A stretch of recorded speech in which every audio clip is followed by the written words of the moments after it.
I'm Dan Sweeney, and coming up on WVU News, find out what caused all of this ash and broken glass and what you can do to keep it from happening in your home. I'm Alex Dye. Coming up next, I'll show you how a local group aims to improve the quality of your water. I'm Ashley Sturman. Coming up straight ahead, I'll tell you what's happening on Capitol Hill that's affecting over 40 million people in the United States, including some WVU students. Our award-winning newscast, WVU News, starts now.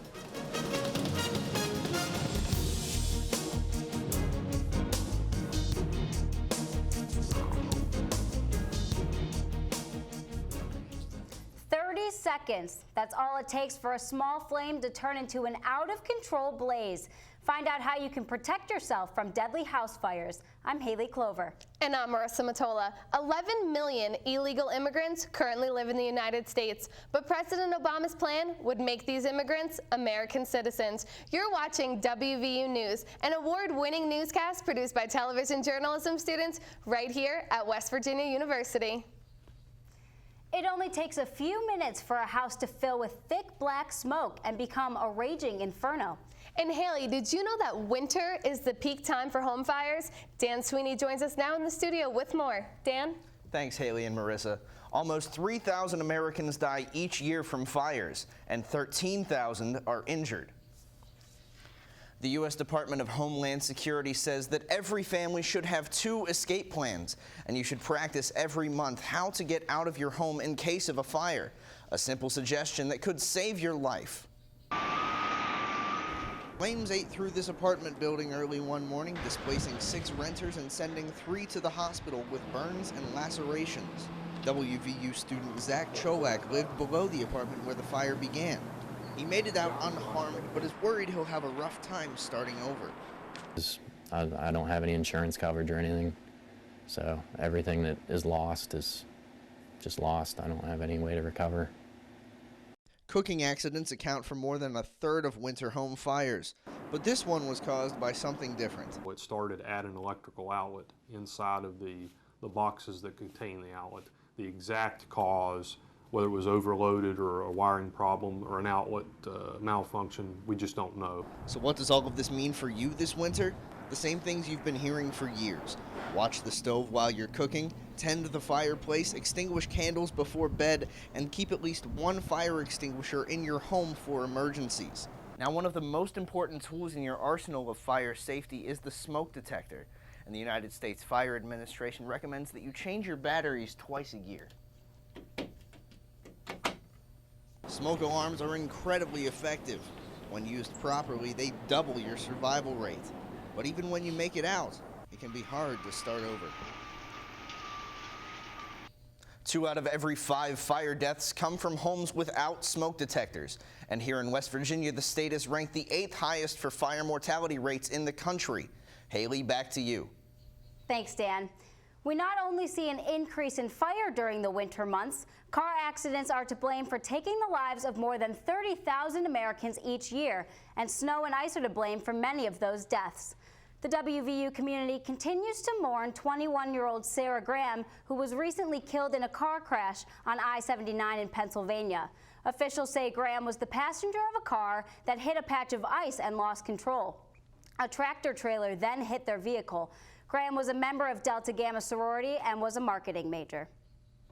Acid mine drainage, or AMD, kills up to 90% of all fish and plant life. It happens when contaminated water seeps from abandoned coal mines. But Marissa, one organization here in Monongalia County is hoping to clean up a local river from AMD. Alex Dye joins us now in the studio with more. Alex? Thanks, Haley and Marissa. Experts say that acid mine drainage can be up to 300 times more acidic than acid rain, and it can burn human skin and kill fish and plants. But one local environmental group is taking action to save some wildlife. The water may appear clear, but if you take a closer look, you will see how a quiet killer, acid mine drainage, or AMD, has destroyed life in Deckers Creek. Friends of Deckers Creek volunteer coordinator Hannah Spencer says aluminum is one of the elements that seeps into the creek from old abandoned mines. The aluminum will get caked into the fish gills, and then it basically leads to suffocation of the fish. Aluminum occurs naturally in rocks. The metal can be removed by acidic water, causing the river major problems.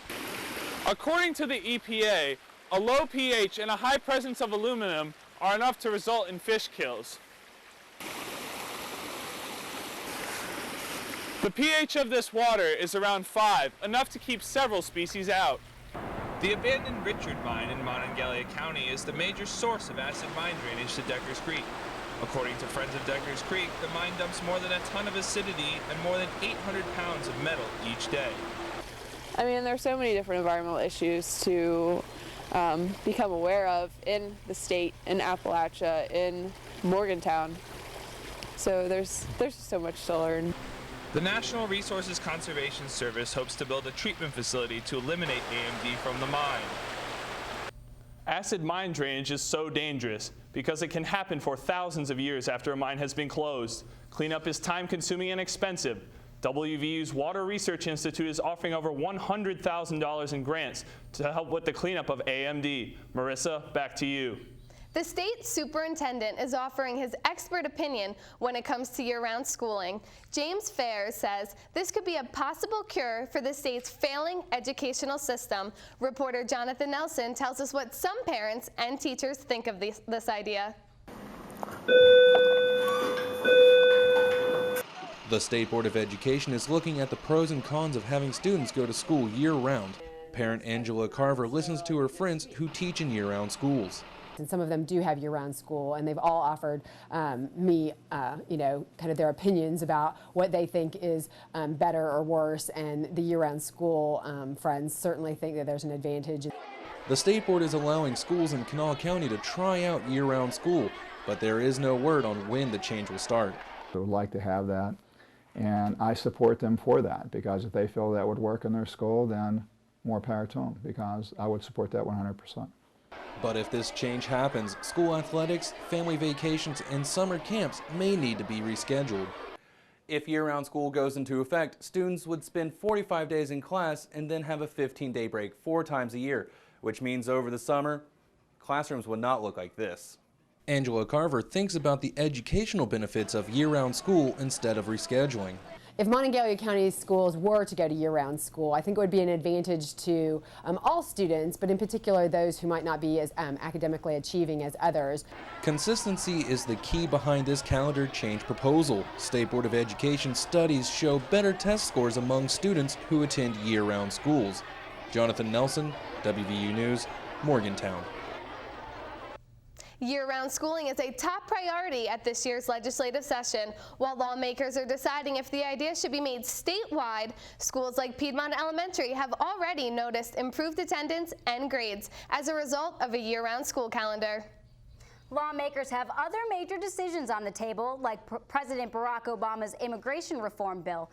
Government reporter Ashley Stern reports how if the bill is signed, 11 million immigrants instantly become eligible to become American citizens. I'm here today because the time has come for common sense, comprehensive immigration reform.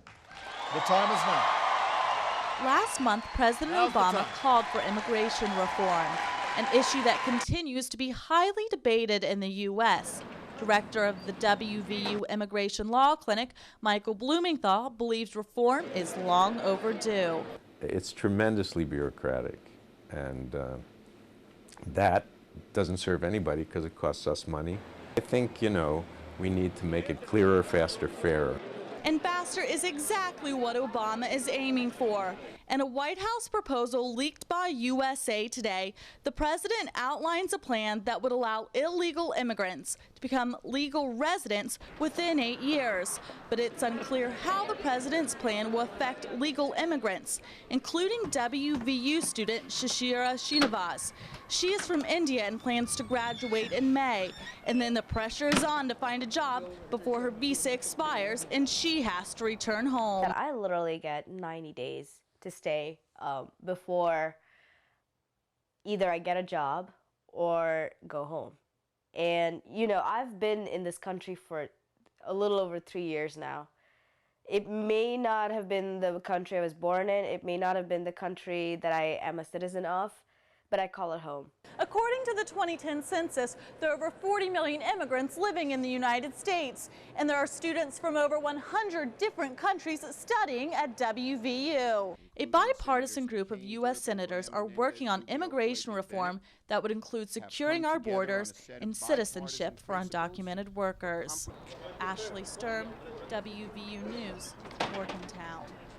President Obama's new immigration reform could change the very face of our nation. I agree, Haley, but one thing that will never change is Mountaineer pride. Coming up on WVU Sports, our very own Mike Ploger takes a creative look on how some WVU fans are rooting for the home team.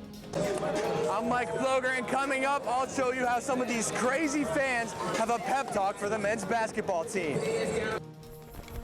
Our hearts beat in the face of challenge, for without it, there is nothing. No character, no grit, no goals. Without challenge, there can be nothing. No discovery, no knowledge, no cures. For us, the challenge is everything. Without it, there can be no Mountaineers.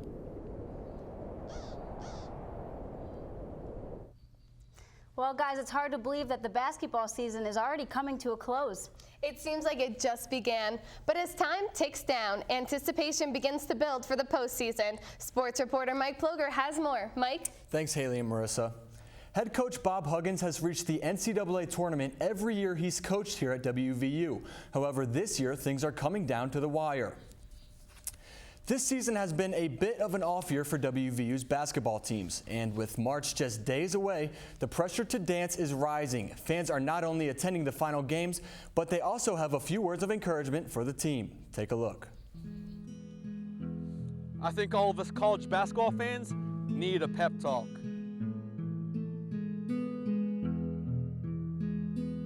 The world needs you to be more excited. Yeah, you. Now cheering is easy. So get up on your feet. Basketball is a game, people.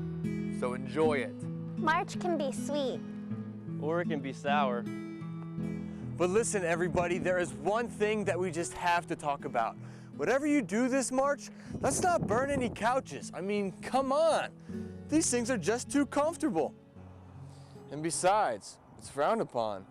You got air coming from your nose. And your heart is beating. So you got to keep going. Take pride in your fandom. We are the ones who know how to spell Kalishla. D-E-N-I-Z. So for every swish and every dunk, every alley-oop and bounce pass. Be awesome. And just because we're rivals doesn't mean we're not watching your every move. Because we are. This is your time. This is my time. This is our time.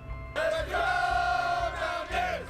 It is not the number of the seed, but who wants it more. We can whine about it, or we can dance about it. And we want to dance. Well, that was an entertaining look at the tremendous fan support here at WVU. Now, the first step for these teams will come in the Big 12 tournament. The women are set to begin on March 8th, and the men just 5 short days later on the 13th. Marissa and Haley, back to you. Marissa, WVU is known for having a passionate fan base, so the fans should have no trouble motivating the team. That's right, Haley. And the basketball team has made 25 NCAA tournament appearances. Let's see if they can make it to 26. That's right. Let's go Mountaineers.